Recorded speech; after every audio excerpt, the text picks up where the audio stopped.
자, 기초이론과정 세 번째 시간 진행하도록 하겠습니다. 자, 저희들이 지난 시간에는 앞으로 우리가 부동산 학개론 이 과목을 어떻게 공부할 것인가 학습 전략에서 말씀을 드렸습니다. 자, 학습 전략 중에 하나가 어때요? 용어 정리하기다 이 부분 있었죠?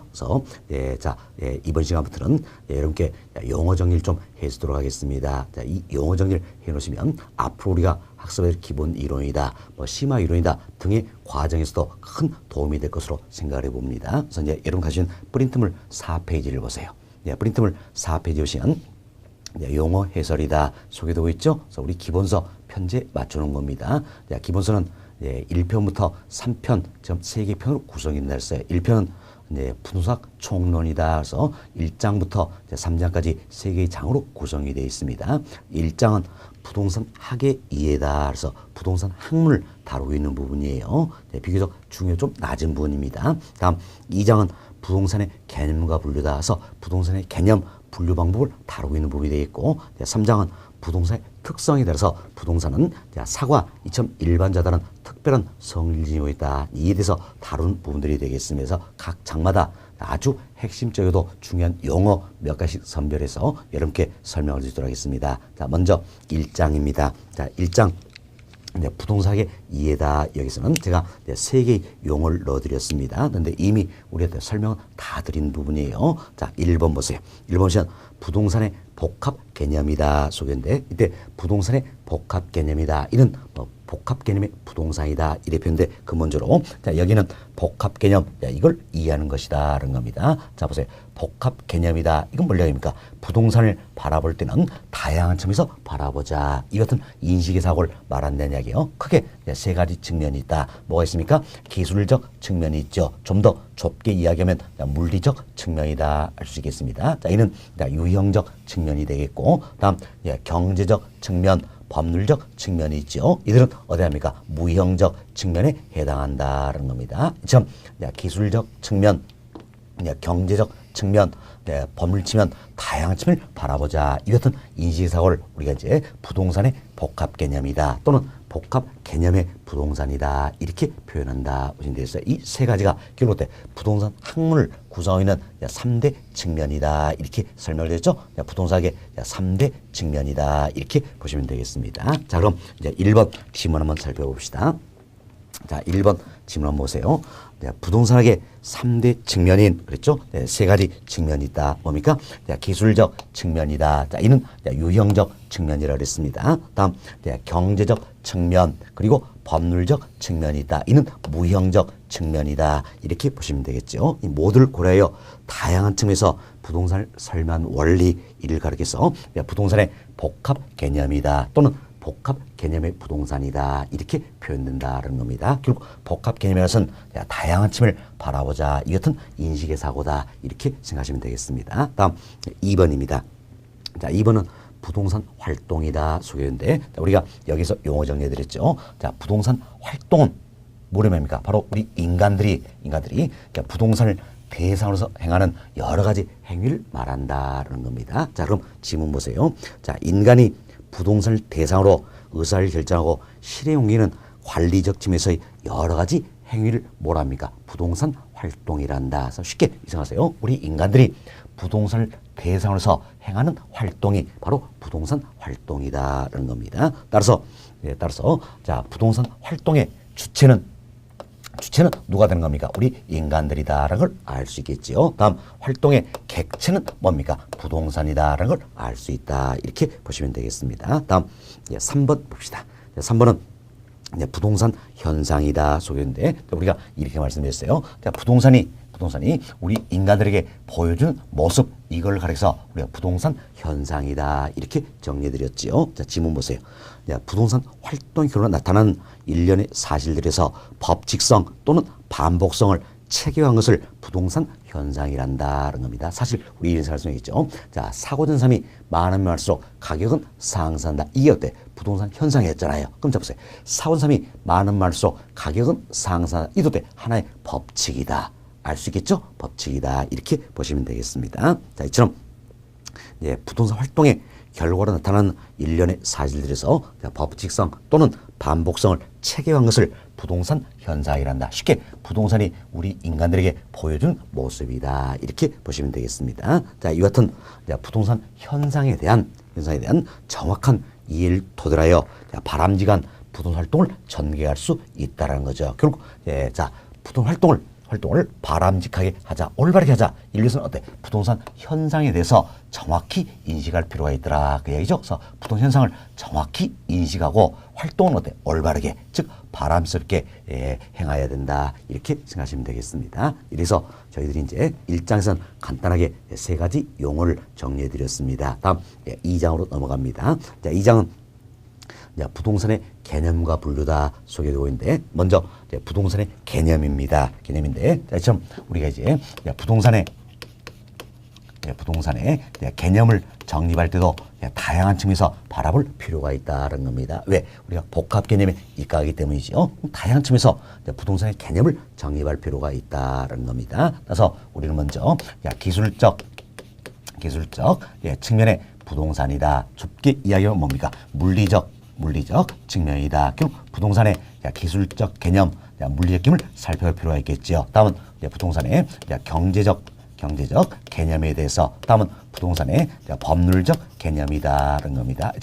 다양한 측면에서 부동산의 개념도 정립이 되어야 된다는 겁니다. 이 내용 먼저 설명드리고, 자, 프린트문은 또 지문 읽어주도록 하겠습니다. 자, 여기 봅시다. 이번에 자, 먼저 우리가 부동산의 기술적 개념이다, 즉 물리적 개념이다라는 게인데, 이건 우리 이런 생각이 되죠. 자, 물리적이다. 이 표현은 뭡니까? 있는 그대로다. 이렇게 생각하자 그랬어요. 그래서 부동산을 있는 그대로 바라보자라는 겁니다. 그럼 자, 부동산이다. 그럼 떠오르는 게 일단은 뭡니까? 토지, 건물이다 할 수 있겠죠. 그럼 이 중에 대표되는 부동산은 뭐가 될까요? 바로 토지가 되겠습니다. 왜?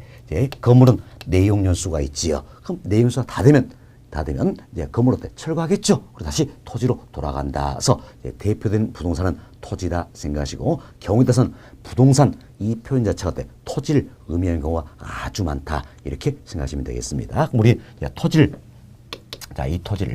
물리적 측면에서, 즉 있는 그대로 바라보자는 이야기예요. 그럼 있는 그대로 바라보면 토지는 인간의 창조물입니까? 자연물입니까? 자연물이죠. 태초에 자연이 우리에게 제공인 것이다 할 수 있겠죠. 그래서 이제 토지 이 자체를 있는 그대로 바라본다면 자연물, 즉 자연이다. 이렇게 표현할 수가 있다는 겁니다. 다음 이 토지를 있는 그대로 바라보자는 이야기야. 바라보면 토지는 공간으로 구성된다는 걸 알 수 있겠습니다. 그럼 자, 여기 보세요. 이처럼 토지에 지표면이 있습니다. 지표면, 이 지표면 이걸 가려서 수평적이다 이런 의미에서 이걸 우리가 흔히 수평 공간이다 이렇게 표현하는 겁니다. 다음 지표 윗부분입니다. 자, 지표 윗부분을 흔히 우리가 뭡니까? 공중 이렇게 표현하죠. 공중. 그래서 이와 관련된 공간이 있다는 이야기예요. 이 공간을 가려서 우리가 공중 공간이다 이렇게 표현하는 겁니다. 다음 지표 아랫부분이 있죠. 자, 지표 아랫부분을 뭐라고 이야기할까? 지하 이런 표현 쓰겠죠. 그래서 이와 관련된 공간이 있다냐, 이 공간을 우리가 이제 지하 공간이다 이렇게 이야기합니다.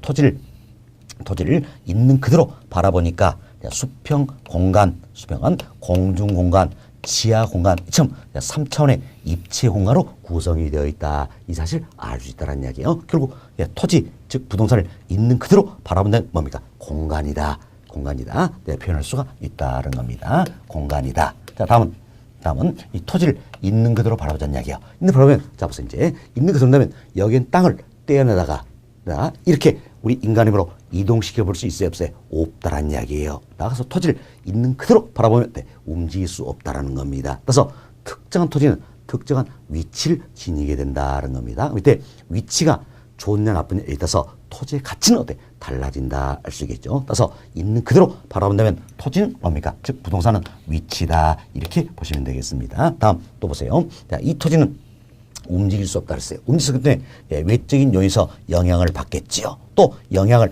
미치기도 한다는 겁니다.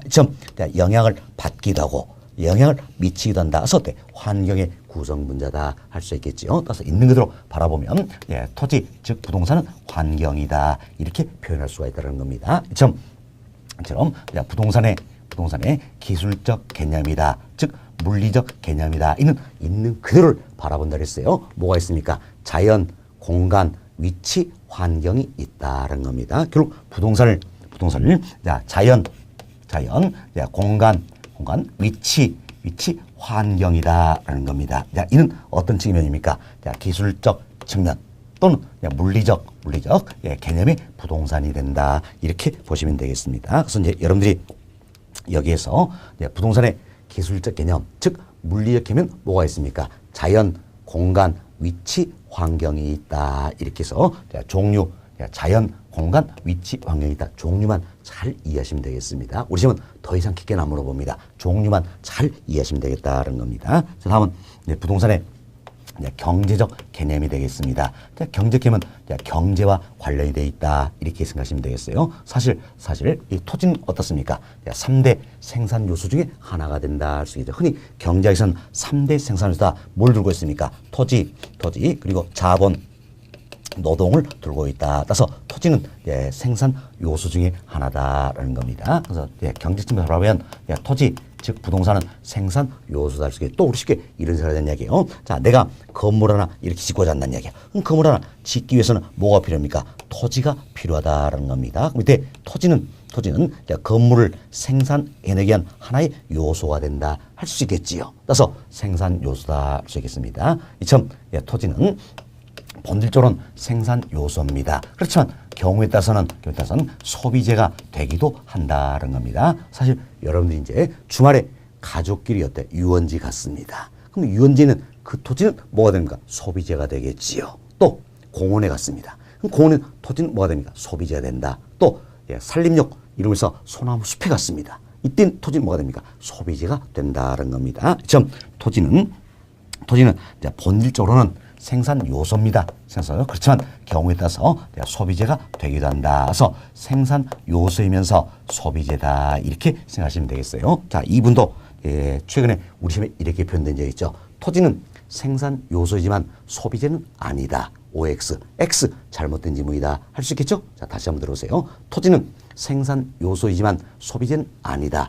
X 잘못된 지문이다라는 겁니다. 좀 토지는 생산 요소이면서 경우에 따라서 소비재가 되기도 한다. 그래서 생산 요소이면서 소비재다. 이렇게 보시면 되겠습니다. 또한 자, 토지는 거래의 대상이 될 수가 있다는 겁니다. 좀 거래의 대상이 되기 때문에 당연히 상품이다 표현할 수 있겠죠. 상품이다. 또한 토지는 실물 자산 중에 하나가 되겠지요. 중요한 실물 자산의 하나다. 또한 자본의 정식 수단이다라는 겁니다. 이처럼 토지 즉 부동산의 경제적 개념은 뭐가 있습니까? 생산 요소, 소비재, 상품, 자산, 자본 등이 있다라는 겁니다. 결국 부동산을 생산 요소, 소비재, 상품, 자산, 자본으로 바라본다는 이야기예요. 이는 어떤 측면입니까? 경제적 개념의 부동산이다. 이렇게 생각하시면 되겠습니다. 그래서 여러분이 여기서는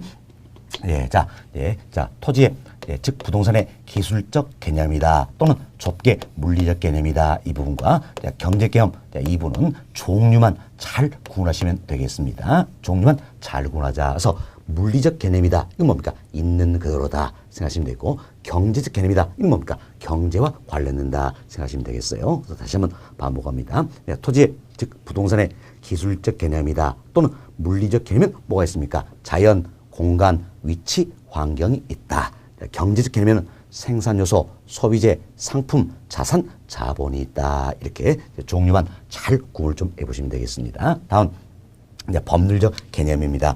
법률적 개념은 법에 어떻게 나와 있느냐 이 문제예요. 그래서 이제 법률적 개념이다. 여기서는 크게 우리가 협의의 부동산이다. 자, 그리고 광의의 부동산이다라는 게 있습니다. 이때 협의라는 것은 좁은 의미다 이렇게 생각하시고 광의는 넓은 의미다 이렇게 생각하시면 되겠습니다. 자, 그럼 조금 더 세부적으로 설명드립니다. 자, 법률적 개념이라서는 법에 어떻게 나오느냐 이 문제를 했죠. 우리나라는 어느 법에서 부동산을 규정했을 것인가? 바로 민법입니다. 민법. 자, 우리나라는 민법에서 부동산을 규정하고 있다는 겁니다. 어느 법입니까? 민법. 그래서 이제 민법에서는 물건을 크게 두 가지로 나누고 있지요. 하나는 뭡니까? 부동산.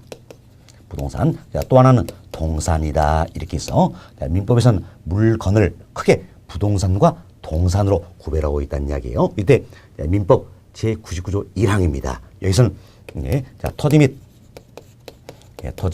자, 그 정착물은 부동산이다. 이렇게 규정하고 있습니다. 그리고 99조 2항 여기에 따르면 부동산 자, 이외의 물건은 동산이다. 이렇게 규정하고 있다는 이야기예요. 어느 법에서? 민법이다라는 겁니다. 민법. 그래서 우리가 민법만 따른다면 자, 토지 및 그 정착물이다. 여기에 해당되면 뭐가 되는 겁니까? 바로 부동산이 된다라는 이야기예요. 부동산. 그렇지만 이제 토지 및 그 정착물 여기에 해당되지 않는다는 이야기예요. 안다. 그럼 민법에 의하면 바로 뭐가 됩니까? 동산이 되겠다는 겁니다. 그래서 이제 우리가 민법만 따져본다 했어요. 그럼 민법만 따지면 토지 및 그 정착물 여기에 해당되면 부동산, 여기에 해당되지 아니하면 뭡니까? 동산이 된다. 이렇게 보시면 되겠습니다. 자, 그럼 여기 보세요. 자, 토지 및 그 정착물이다. 자, 토지 및 그 정착물이다. 자, 이걸 부동산이다. 이렇게 규정하면 어느 법입니까? 민법이다라는 이야기예요. 민법. 따라서 토지 및 그 정착물 부동산이다. 규정한 건 민법이기 때문에 민법에서 인정해준 부동산이다. 이런 의미에서 토지 및 그 정착물 우리가 민법상 부동산이다. 이렇게 표현되는 겁니다. 결국 자, 민법상 부동산이다. 자, 민법에서 인정해준 부동산은 뭡니까? 토지 및 그 정착물이다. 우리 시험 종종 출제되는 지문이에요. 자, 민법상 이제 부동산은 뭐냐면 바로 토지 및 그 정착물이다라는 겁니다. 이때 이분을 좀 조심하셔야 됩니다. 간혹 모의고사에서는 이렇게 말을 바꾸게 하는 겁니다. 자, 잘 들어보세요. 자, 민법상 부동산이란 토지 및 건축물을 말한다. OX, X 잘못된 거죠. 자, 건축물입니까? 정착물입니까? 정착물이라는 이야기예요. 여러분이 건축물이다 말씀 많이 드셨잖아요. 그래서 혼동하기 딱 쉽다는 이야기예요. 건축물은 건축법상 용어예요. 민법에서는 뭐라고 정의하고 있습니까?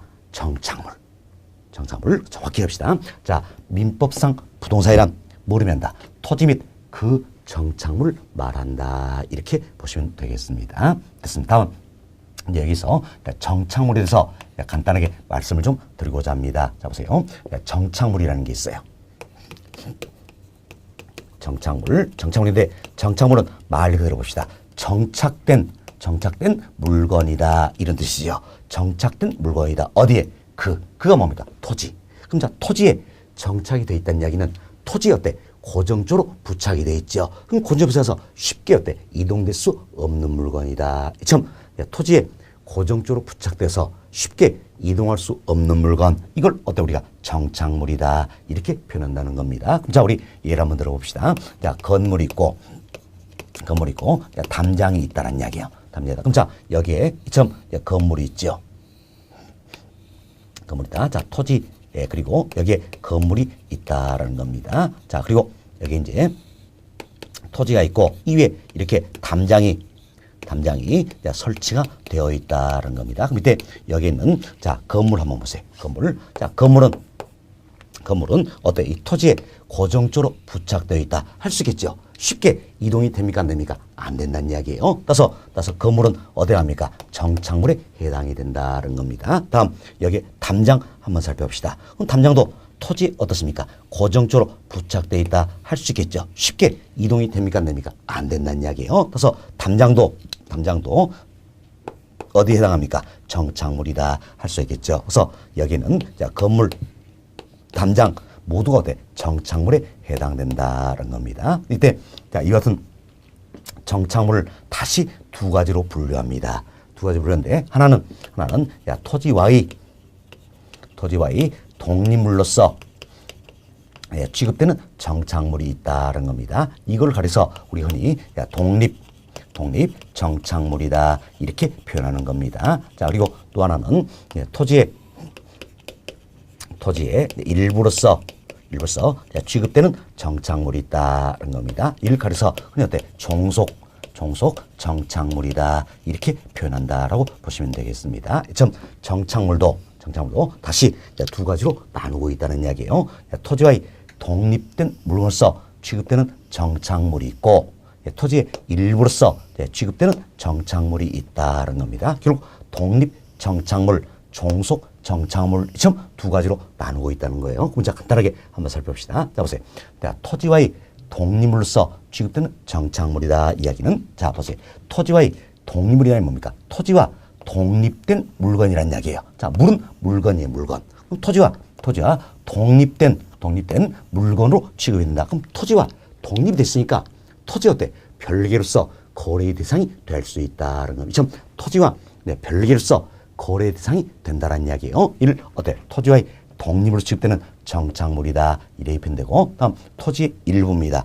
토지의 일부는 뭡니까? 토지와 일체로서 거래의 대상이 된 걸 말한다. 그래서 어때? 종속돼 있다. 종속 정착물이다. 이렇게 표현되는 겁니다. 그럼 자 여기 보세요.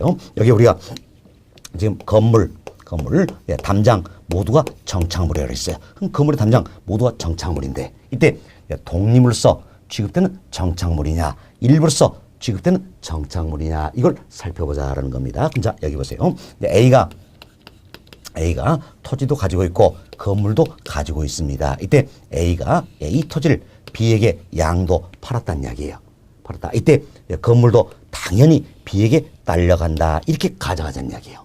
이렇게 가자면 결국은 건물은 어떻습니까? 토지와 일체로서 거래 대상이 되고 있다 할 수 있겠지요. 그래서 토지의 일부로서 취급되는 정착물이다 할 수 있겠네요. 이처럼 미국이나 유럽 등 서구사에서는 건물 뭘로 보는가? 토지의 일부로서 바라보고 있다는 이야기예요.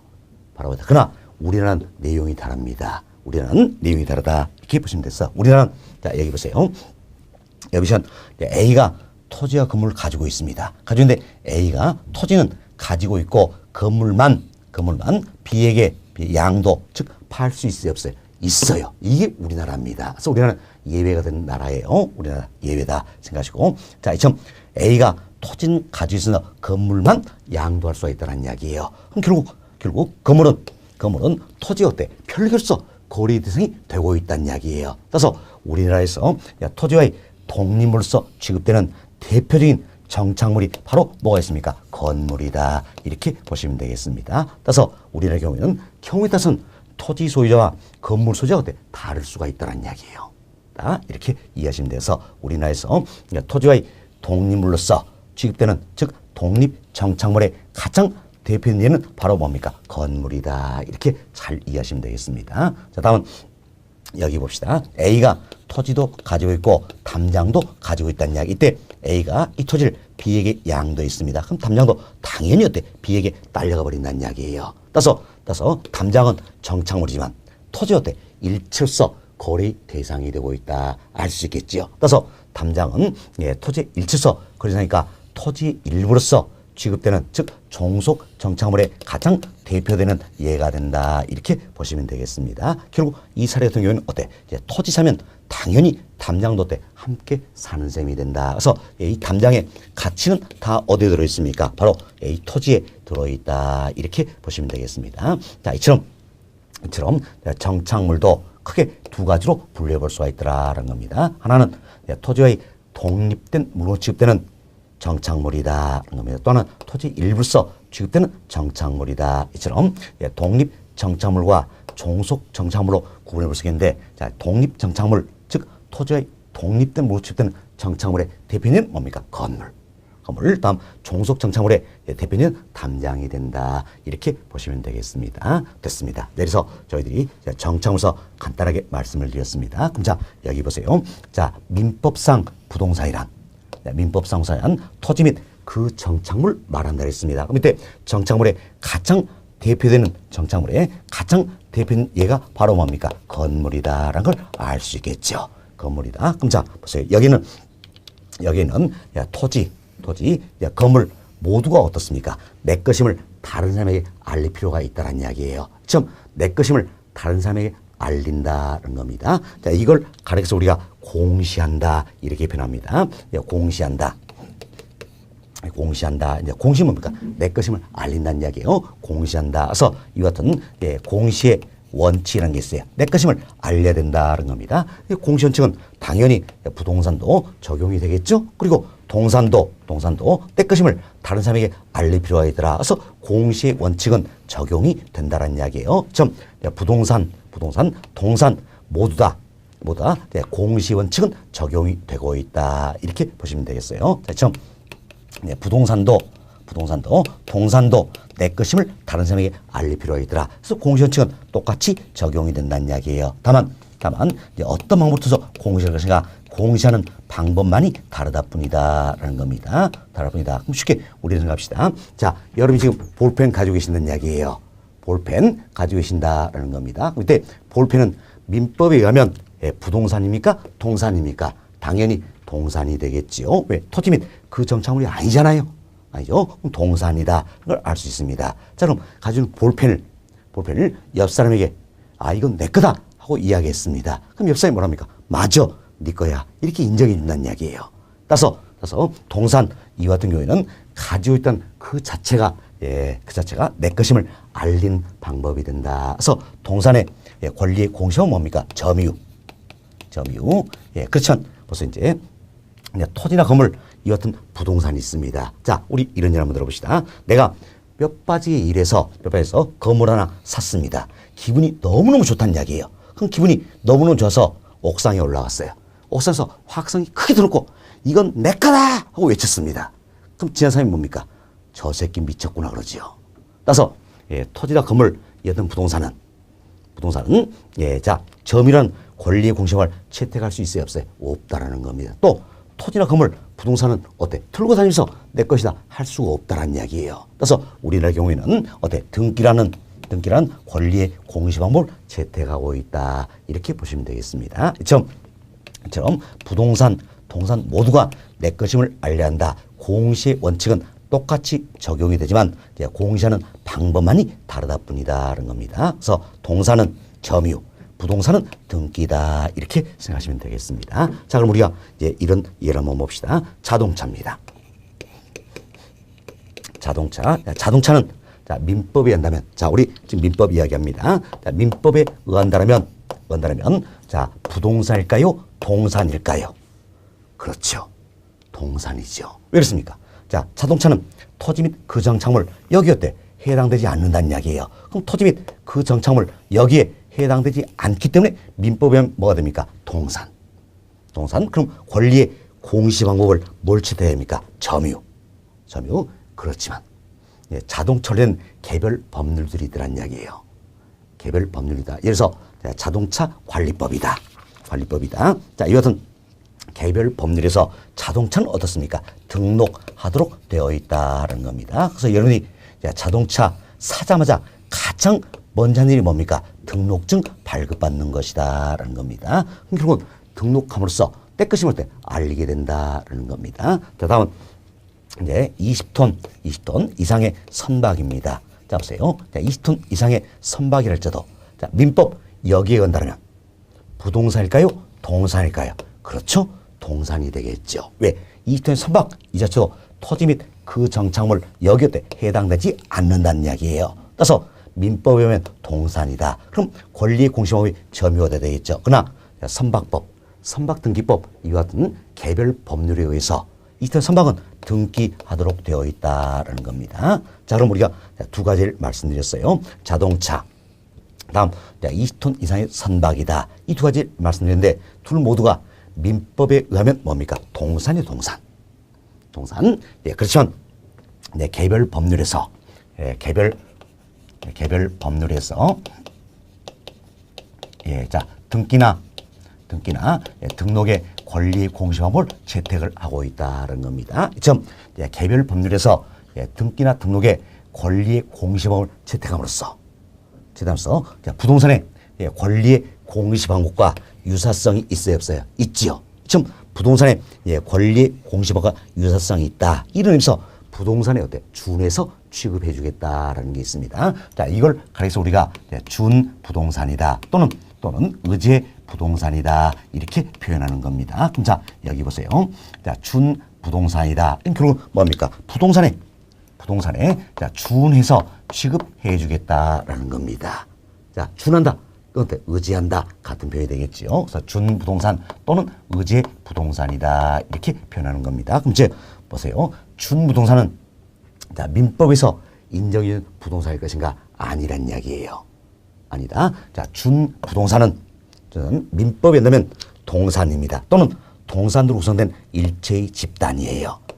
그렇지만 개별 법률에서 권리의 공시방법을 등기나 등록을 채택함으로 해서 부동산의 권리의 공시와 유사성이 있다는 얘기예요. 이런 면에서 부동산에 준해서 취급되는 것들이다. 이렇게 정리하시면 되겠습니다. 결국 민법에서 인정있는 부동산은 뭡니까? 바로 토지 및 그 정착물이다.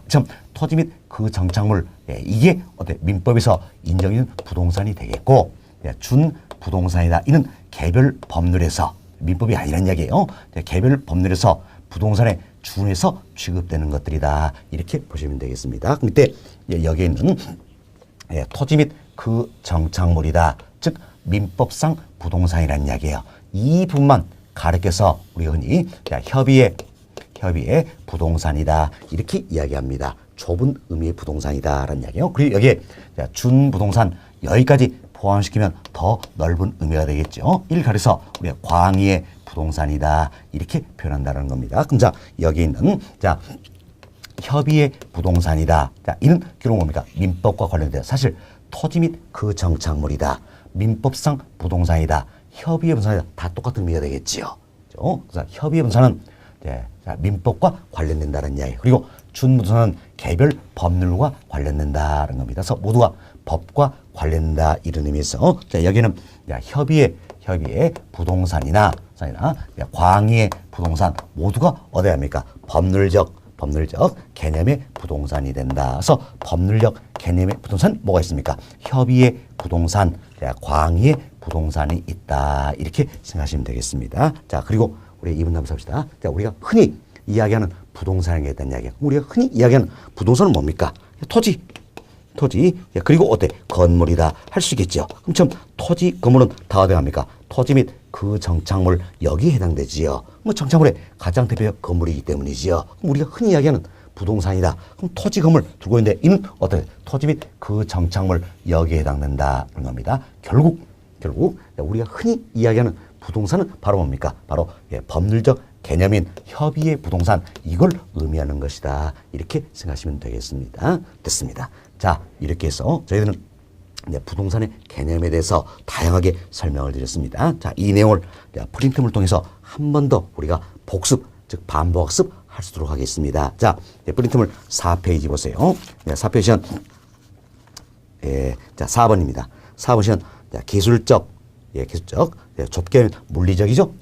기술적 개념의 부동산이다. 좁게 이야기하면 물리적 개념의 부동산이다라는 겁니다. 이는 종류만 잘 이해하자랬죠. 뭐가 있습니까? 자연, 공간, 위치, 환경 등이 있다라는 겁니다. 다음 5번 봅시다. 경제적 개념의 부동산이다. 역시 종류만 잘 이해하자랬습니다. 자, 경제적 개념의 부동산 뭐가 있습니까? 생산 요소, 소비재, 상품, 자산, 자본 등이 있다라는 거면서 종류만 잘 구분하자랬죠. 자, 기술적 개념, 좁게 얘기하면 물리적 개념의 부동산은 뭐가 있다? 자연, 공간, 위치, 환경 등이 있다. 자, 그리고 경제적 개념의 부동산은 생산 요소, 소비재, 상품, 자산, 자본 등이 있다. 이렇게 보시면 되겠습니다. 다음 6번 봅시다. 자, 6번 보시면 법률적 개념의 부동산이다 소개되고 있죠. 자, 첫 번째 보세요. 자, 법률적 개념의 부동산은 자, 여기 있죠. 협의의 부동산 그리고 광의의 부동산 등을 의미한다는 겁니다.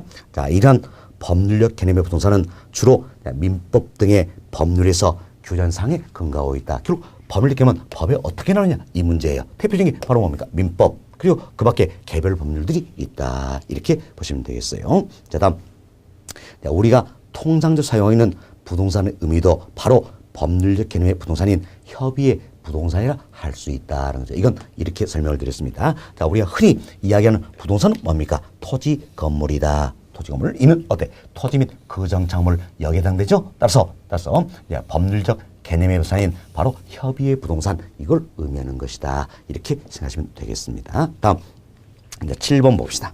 7번 보시면 자 민법상 부동산이다 나와 있지요. 그래서 민법 제99조 제1항에서는 토지 및 그 정착물은 부동산이다 이렇게 규정하고 있다는 이야기. 이처럼 민법에서 규정하고 있는 토지 및 그 정착물을 뭐랍니까? 민법상 부동산이란다. 자, 이는 협의의 부동산일 수 있겠죠. 그래서 토지 및 그 정착물, 자, 민법상 부동산, 자, 협의의 부동산 모두가 같은 의미가 된다. 이렇게 보시면 되겠습니다. 자, 다음은 프린트물 5페이지예요. 5페이지 8번 봅시다. 8번 보시면 정착물에서 소개가 되어 있죠. 우리 용어정의 다 해드렸습니다. 자, 건물의 담장 등 우리 대표적으로 두 가지 들었죠. 건물, 담장 이렇게 예를 들어 겁니다.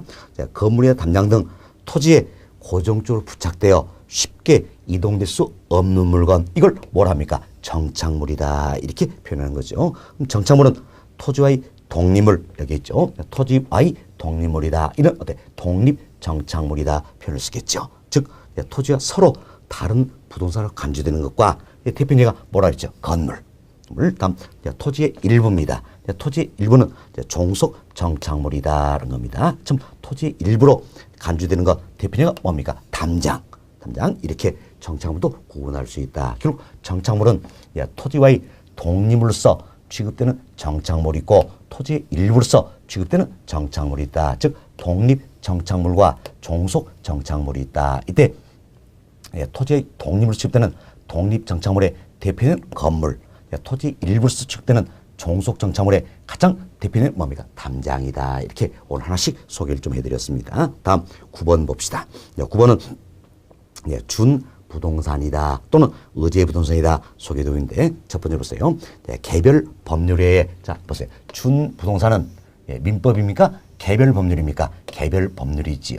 좀 개별 법률이다. 그래서 우리 앞서 처음 자동차 이 같은 경우는 자동차 관리법, 20토지나 선박이다. 선박법 또는 선박등기법 이 같은 개별 법률에 의해서 등기나 등록 등 부동산 유사한 공시범을 갖춤으로써 부동산에 준하여 취급되는 특정의 동산이나 동산과 일치된 부동산의 집들 뭐라 합니까? 준부동산 또는 의제 부동산이란다는 겁니다. 그래서 제가 예를 넣어드렸습니다. 자동차, 20토지 선박 대표인 예가 되겠습니다. 자, 다음 질문 한번 봅시다. 협의의 부동산인 즉 여기 있죠. 협의의 부동산이다. 뭡니까? 민법상 부동산이네요. 즉 토지 및 그 정착물이죠. 여기에 준부동산 또는 의제부동산 여기까지 포함해서 우리가 뭐랍니까? 광의의 부동산이란다. 이렇게 보시면 되겠습니다. 자, 이렇게 해서 저희들이 이제 법률적 개념의 부동산이다. 이 부분도 좀 더 구체로 설명을 다 드렸습니다. 그래서 지금까지 저희들이 이제 용어 해설 4번부터 9번까지 설명드리고 관련 내용 또 한 번 읽어보았다. 이렇게 보시면 되겠어요. 이처럼 우리는 자꾸 반복학습 이것만이 살 길이다 생각하시고 제가 설명드리고 지문 읽더라도 우린 또 반복해야 된다. 이런 마음으로 지문 또 같이 읽어보시면 되겠습니다. 자, 다음은 10번입니다. 10번은 복합 부동산이다 소개되고 있는데 자, 이분도 먼저 우리가 여기 보세요. 우선 이제 부동산의 개념을 바라볼 때는 다양한 점에서 바라볼 수 있다. 이건 뭡니까? 복합 개념이다. 이렇게 했죠. 참 복합 개념과 복합 부동산은 엄연히 다른 표현입니다. 다른 표현인데 자, 우리가 이제 복합 부동산 살펴봅시다. 자, 복합 부동산은 편의상 이렇게 생각하시면 되겠어요. 부동산이 복합되어 있다. 결국 부동산과 부동산의 결합이다. 이렇게 보시면 되겠어요. 자, 그럼 보시죠. 자, 토지가 있네요. 이 토지인데 이 토지 위에 정착물이 있다는 이야기예요. 그럼 정착물인데 반드시 토지와 법적으로 별개의 것이 됩니다. 그럼 토지와 법적으로 별개의 것이 된다는 이야기는 결국 토지와의 독립으로서 취급되는 정착물이 된다는 이야기예요. 대표가 바로 뭡니까? 건물이다. 그래서 토지와 좀 건물로 구성된 경우가 있다는 이야기예요. 토지와 건물로 구성된 경우다라는 겁니다. 이게 대표적인 예가 되는데 먼저 보세요. 토지와 그 위에는 정착물이 법적으로 서로 별개의 것이에요. 법적으로는 서로 별개의 것이에요. 그렇지만 부동산 활동에 있어서만큼은 이 자체가 일체된 모습으로서 대상이 되고 있다는 이야기예요. 자, 보세요. 이용 활동이다. 이때도 토지자금을 일체로서 대상이 될 수 있지요. 또 감정표가 활동이다. 이때 토지작업물 일체로서 대상이 될 수 있다는 이야기. 이처럼 토지와 그 위에 있는 정착물이 법적으로 별개의 것이지만 부동산 활동이 있어서만큼은 일체된 모습으로서 대상이 되고 있을 때 이때를 가려서 우리가 뭡니까? 복합부동산이다. 이렇게 표현하는 겁니다. 그래서 복합부동산의 가장 대표인 예가 바로 뭡니까? 토지와 건물로 구성된 경우다 생각하시고, 좀 복합부동산과 우리 앞서 얘기했던 복합 개념 이는 어때? 엄연히 다른 말이다. 구별이 되셔야 되겠죠? 자, 다시 한번 정리입니다.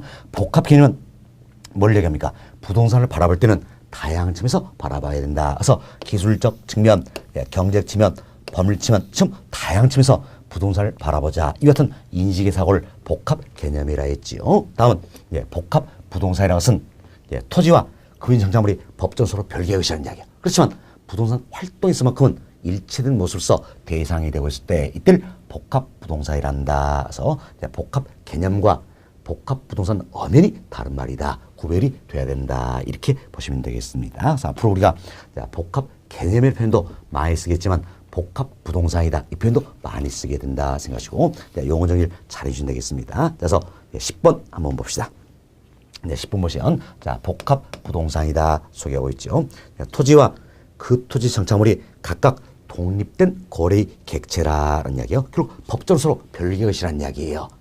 그렇지만 하나의 결합된 상태로 취급되어 활동의 대상으로 삼고 있는 부동산을 복합 부동산이란다. 그래서 복합 부동산의 대표인 예로서 토지와 건물로 구성된 부동산을 들 수 있다는 겁니다. 이런 복합 부동산과 복합 개념의 부동산이다. 이는 엄연히 의미가 다르다 그랬죠? 구별이 돼야 된다. 이렇게 보시면 되겠네요. 자, 그래서 저희들이 이제 복합 부동산도 설명을 드렸습니다. 다음 11번부터는 토지와 관련된 여러 용어를 좀 정리한 내용들이 되는데 먼저 11번 봅시다.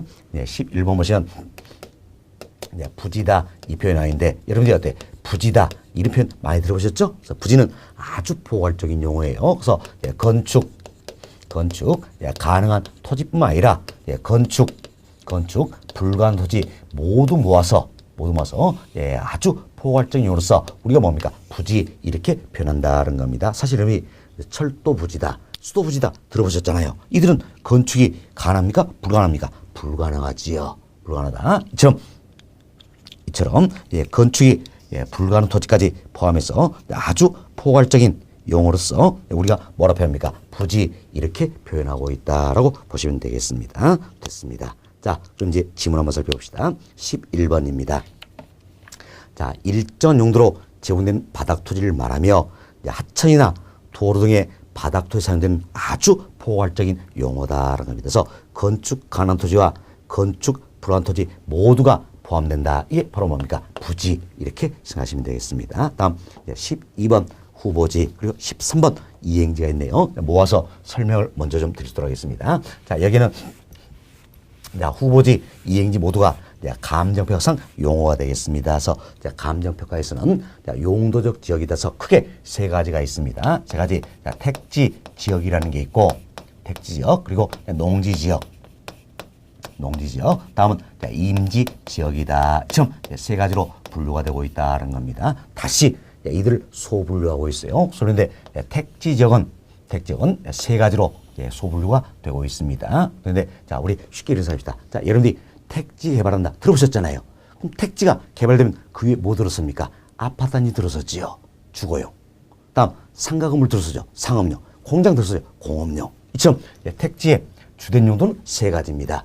주거용, 상업용, 공업용이다. 그래서 현재 주거용, 상업용, 공업용도로 이용되고 있거나 이용을 목적으로 조성할 토지를 감정평가 용어로 택지 이렇게 표현한 겁니다. 그래서 택지의 주된 용도는 세 가지다. 바로 뭡니까?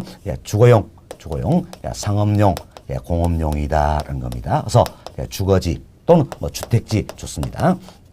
상업지, 공업지 이렇게 소분류하고 있다라는 겁니다. 다음 농지 지역입니다. 농지역도 다시 세 가지로 소분류한데 전, 답, 과수원 이렇게 분류하고 있는 겁니다. 전은 쉽게 표현하면 뭡니까? 밭이에요. 답은 논이다 생각하시면 되겠죠. 자, 전, 답, 과수원 이렇게 분류하고 있다. 다음 임지지역입니다. 임지지역은 크게 두 가지로 나누고 있습니다. 자, 신탄님, 그리고 용재림 이렇게 분류되고 있다. 이때 신탄님 굉장히 낯선 표현이네요. 우리 집에서는 신탄님이 뭘까요? 이거 중에서 하나도 없어, 하나도. 그렇지만 궁금해하니까 말씀 좀 드립니다. 이때 탄자가 한문으로 써보면 뗄 탄자다 이걸 쓰는 겁니다. 선생님이 연탄, 석탄 들어보셨잖아요. 그때 탄자다라는 겁니다. 그리고 신탄님은 뗄감용 나무의 인적을 말하는 겁니다. 반면 용재림은 가구용, 즉 목재용 나무의 인적을 말한다. 이렇게 생각하시면 되겠습니다. 이처럼 감정표에서는 크게 용도적을 세 가지로 분류하고 있다. 뭡니까? 택지지역, 농지적, 임지적 세 가지로 불렀고, 다시 택지지역은 주거지 또는 주택지다. 상업지, 공업지로 소분류하고 있고, 농지적은 전, 답, 과손으로 소분류하고 있습니다. 임지역은 신탄림, 용재림으로 소분류하고 있다. 이렇게 보시면 되겠습니다. 자, 이때 그럼 이제 큰 용도적 세 가지가 있네요. 뭡니까? 택지적, 농지적, 임지역이다. 참 큰 용도적 상호간에 전환이 진행 중인 토지가 있다라는 겁니다. 자, 그럼 예를 들어서 여기는 농지지역이 택지로 좀 전환이 진행 중이라는 이야기예요. 진행이다. 그럼 농지역이 택지로 바뀌고 있다는 이야기예요. 있다. 이 경우를 우리가 볼 것인가? 자, 보세요. 농지역이 택지로 지금부터 바뀌고 있잖아요.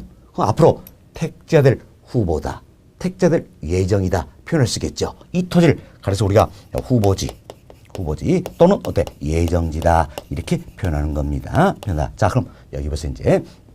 자, 농지지역이 택지지역으로 전환이 완료돼 버렸어요. 전환이 완료된 이야기입니까? 이미 바뀌어 버렸다는 이야기예요. 이미 바뀌어 버리면 더 이상 후보다, 예정이다 할 수 있어요, 없어요? 없지요. 따라서 후보지 이 개념에서는 진행 중인 토지를 말한다는 겁니다. 전환이 진행 토지를 말한다. 전환이 완료돼 버리면 더 이상 후보지, 예정지는 아니란 이야기예요. 진행 토지를 말한다. 이렇게 보시면 되겠어요. 여러분이 이분도 아주 낯선 것 같아도 사실은 그렇지 않을 겁니다. 아마 혹시 이런 부분 보셨는지 모르겠어요. 여러분이 고속도로라든지 국도 쭉 달리다 보면 큰 편말이 5개 붙어 있습니다. 5개. 큰 편말이 이렇게 5개 붙어 있어요. 여기 딱 한 글자씩 들어있죠. 뭐라고? 택, 지, 예, 정, 지. 혹시 이런 편말 보셨나요? 자, 이 편말이 바로 뭡니까? 예정지. 이게 결국 뭡니까? 후보지를 뜻하는 겁니다. 후보지를 뜻한다. 이렇게 보시면 되겠습니다. 자, 다음 여기 봅시다. 여기는 이제 택지역 내서입니다. 내서 또는 농지역 내서입니다. 또는 임지역 내에서예요. 점 용도적 내에서 이행이 진행 중인 토지가 있다는 겁니다. 토지가 있다. 자, 그럼 우리 예를 들어 봅시다. 자, 여기는 공업지가 상업지로 이렇게 바뀌어가고 있다는 이야기예요. 바뀌어가고 있다. 이 토지를 가려서 뭘 할 것인가 겁니다. 자, 이는 보세요. 공업지가 상업지로 바뀌어 있다는 이야기는 택지적 내에서가 되겠죠? 내에서 바뀌어 있다. 이 토지를 그래서 우리가 이행지 이렇게 표현하는 겁니다. 이행지 역시 마찬가지예요. 진행 중인 경우를 의미한다는 겁니다. 자, 보세요. 공업지가 상업지로 바뀌어 버렸습니다. 그럼 어떻습니까? 이는 이행지다 할 수 있어요, 없어요? 없다는 이야기예요. 상업지가 돼버렸잖아요. 그렇죠? 따라서 이행이 진행 토지를 말하는 것이 이행이 완료된 토지를 의미하는 건 아니란 이야기야. 결국 여기는 자, 후보지, 이행지 다 마찬가지입니다. 그럼 후보지나 이행이 다 마찬가지로 전환 또는 이행이 진행 중인 토지를 말한다는 이야기예요. 근데 전환, 이행이 완료돼 버리면 더 이상 후보지, 이행지는 아니란 이야기예요. 진행 중인 토지를 말한다 이 생각하시고, 학자에 따라서는 전환, 이행 이렇게 구분하지 않습니다. 모두가 전환 이렇게 표현해버린다는 이야기. 그래서 여러분들이 이를 가지고 후보지 판단하면 아차면 실수하기 쉽다는 이야기. 그래서 우리 실수를 하지 않기 위해서는 이걸로 보시면 되겠어요. 큰 용도적 상호간이면 뭐가 되는 겁니까? 후보지. 다음 큰 용도적 내서면 뭐가 됩니까? 이행지가 된다. 이렇게 보시면 돼서 여러분들이 후보지, 이행지에서 포인트는 두 가지입니다. 모두가 진행 중인 토지를 말한다. 이 포인트가 되어 있고 큰 용도적 상호 간이면 후보지. 내서면 뭡니까? 이행지다. 이렇게 보시면 되겠습니다. 자, 그럼 우리가 또 예를 한번 들어봅시다. 여기서 임지적이 택지적으로 전환이 어때? 진행 중이란 이야기예요.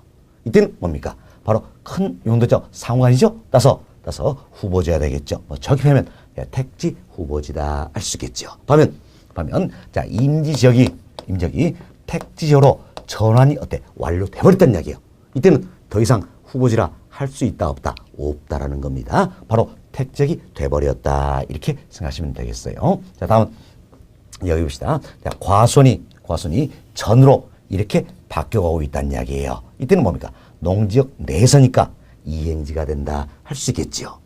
다음 용재림이 신탄림으로 바뀌어가고 있습니다. 역시 뭐가 됩니까? 이행지다 이렇게 보시면 되겠습니다. 여튼 여러분들이 후보지, 이행지 용어 정리 잘 하셔야 됩니다. 지난 시험도 당연히 어때? 출제된 부분이 되겠지요. 후보지, 이행지 모두가 전환 또는 이행이 진행 중인 토지다 생각하시고 큰 용도적 상호 간이면 어때? 후보지. 내서는 뭡니까? 이행지다. 이렇게 구분해 주시면 되겠습니다. 자, 그럼 프린트물 한번 봅시다. 프린트 보시면 12번입니다. 12번. 자, 후보지 소개되고 있죠. 자, 감정표상 용도적인 택지적, 농지적, 임지적 상호 간에 이래 되어 있네요. 자, 큰 용도적 택지적, 농지적, 임지적, 자, 상호 간이라서 이게 포인트가 되겠죠. 상호 간에 전환이 어때? 진행 중인 이 토지를 뭐라 합니까? 후보지다 또는 예정지다 이렇게 표현한다는 겁니다. 다음 13번 봅시다. 13번. 자, 감정표상 용도적인 택지적, 농지적, 임지적 내에서라 그랬죠. 내에서 이게 포인트가 되겠죠. 내에서 지역 간 이행이 어때? 진행 중인 이 토지를 뭐라 한다? 이행지 이렇게 보시면 되겠습니다. 그래서 저희들이 후보지, 이행지 구분을 해드렸어요. 네, 잘 기억하셔야 될 것 같은 용어가 되겠습니다. 자, 이렇게 해서 이번 세 번째 시간에는 여러분께 13번 용어까지 설명을 드렸습니다. 다음 시간에는 14번부터 계속해서 설명을 드리도록 하겠습니다.